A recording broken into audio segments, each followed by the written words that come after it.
With UBS's, roots in Europe, what do you want to say about the U.S. versus elsewhere in terms of the wealth creation and millionaires being created? Well, of course, this country is a country where you have, the biggest, the most active and successful entrepreneurs in the world. I think that the innovation and the ecosystem of the U.S. is a fantastic opportunity. So we continue to see a lot of opportunities. This is the reason why we keep investing in our franchise here. We are managing $2 trillion of the assets.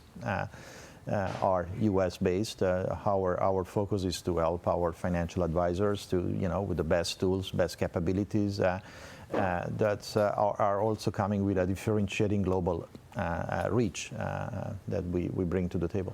So I want to ask you about growth, because you've got to allocate your capital and your business really with an eye toward growth. Where do you see growth in the United States today? Because there is the lack of clarity in some areas because of the tariffs, because of the uncertainty over trade. Are you seeing uncertainty in that regard? How do you feel about the president's policies with regard to trade and tariffs?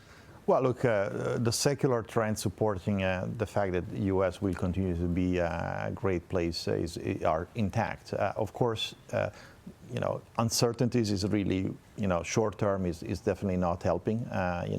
There is nothing worse than uncertainty. I mean, at the end of the day, whatever the final decisions will be on tariff or other economic decisions, probably over time they will be absorbed. What is most important is to have certainty, because entrepreneurs and clients, investors, they need certainty in order to make investments and take out that kind of risk. So my call is that once you have certainty, whatever it is, we're going to have a new start. For sure. And that's why President Trump has said many times he wants fair trade, and he's trying to come up with the certainty there and make sure markets understand that.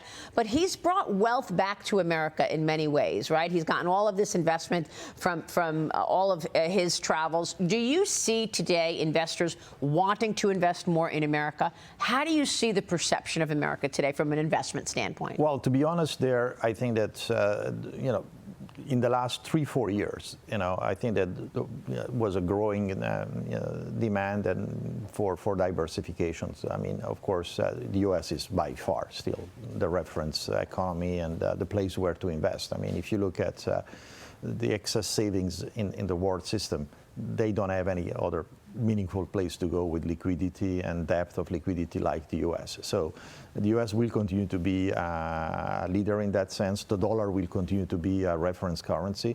Having said that, if you look at what happened, for example, with gold, gold is now the second largest reserve currency in the world. The level of gold assets held by central banks is at the same level we saw in the Bretton Woods days. So you and what is telling you? What does that tell you, Sergio? It's telling you that there is somehow a need for diversification, but at the end of the day, the role of the dollar, the role of capital markets in the U.S. will probably continue to be a leading one for the foreseeable future. Let me get your take on regulation, because, of course, another part of the president's agenda is easier regulations, and he wants to ensure that permitting happens quickly and people can get things done in a couple of weeks' time. What is your take on the impact on UBS? You've got new regulations at the Fed. Mickey Bowman, I think, has been very positive for the banks. But then you've got the Swiss government, FINMA, you've got the Swiss National Bank. What is your take on how this all lands in terms of the impact on UBS and the overall banking system? Well, actually, first of all, I think that we and I guess many, not only the banking industry, I would say the broader economy welcomes a readjustment of regulation post the financial crisis. I mean, let's be clear, it was necessary to regulate and address the shortcomings that were emerging after the financial crisis. But over the years, there was no willingness to change or to adapt the regulation to the new situation. So we do welcome a simplification of regulation, and that is not taking away the resilience of the system. Now, of course, this is now in the U.S. is very clear, and we do welcome that. But on the other end, as a global bank, we have to watch exactly how this dynamics plays In Switzerland, we are going in the opposite direction. It's not really understandable. But we have to accept this, and we'll try to tackle the topic in the most constructive way. What about the Fed? In terms of the Fed and Mickey Bowman and an easier backdrop there, right? Yeah, but look, if you look at what they are doing, they are really trying to simplify a regulation. It doesn't mean that when you simplify regulation, you weaken regulation. And this is very important. In my point of view, it's good to see that there is a recognition that not everything that was implemented was correct.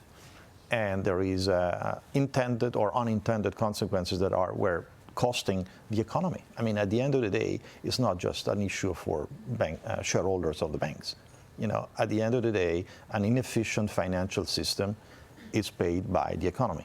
And therefore, we believe it's very important to tackle regulation in a constructive way. Sergio, how does the macro story feel to you right now? Give us a sense of your capital markets businesses, because I thought recently there were a few IPOs that did really well, but I know it's certainly nothing compared to what we saw in the go-go days. Well, I mean, compared to that days, but also compared to the expectations we had at the end of 2024, early part, even the first few weeks of 2025, the activity is still relatively subdued. We start to see some good momentum.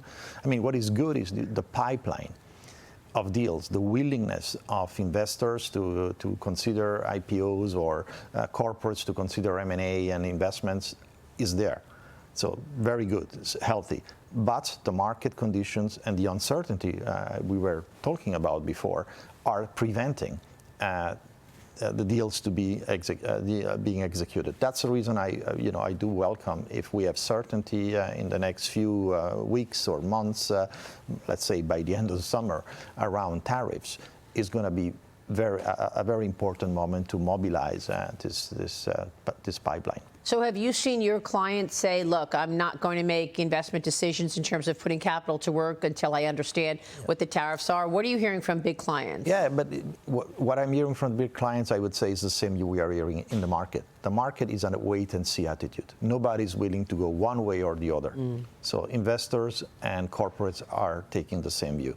They want to see they want to have certainty, and then you're going to see a lot of deals being executed. All right, we will leave it there. Sergio, I hope you'll come back soon. We've got so much more to talk about. We've got an exclusive interview this morning with the Prime Minister of Israel, so I think it cut into some of our time, but please come back. Thank you. Thank you. Sergio Ermotti is the CEO of UBS. Stay with us. We'll be right back.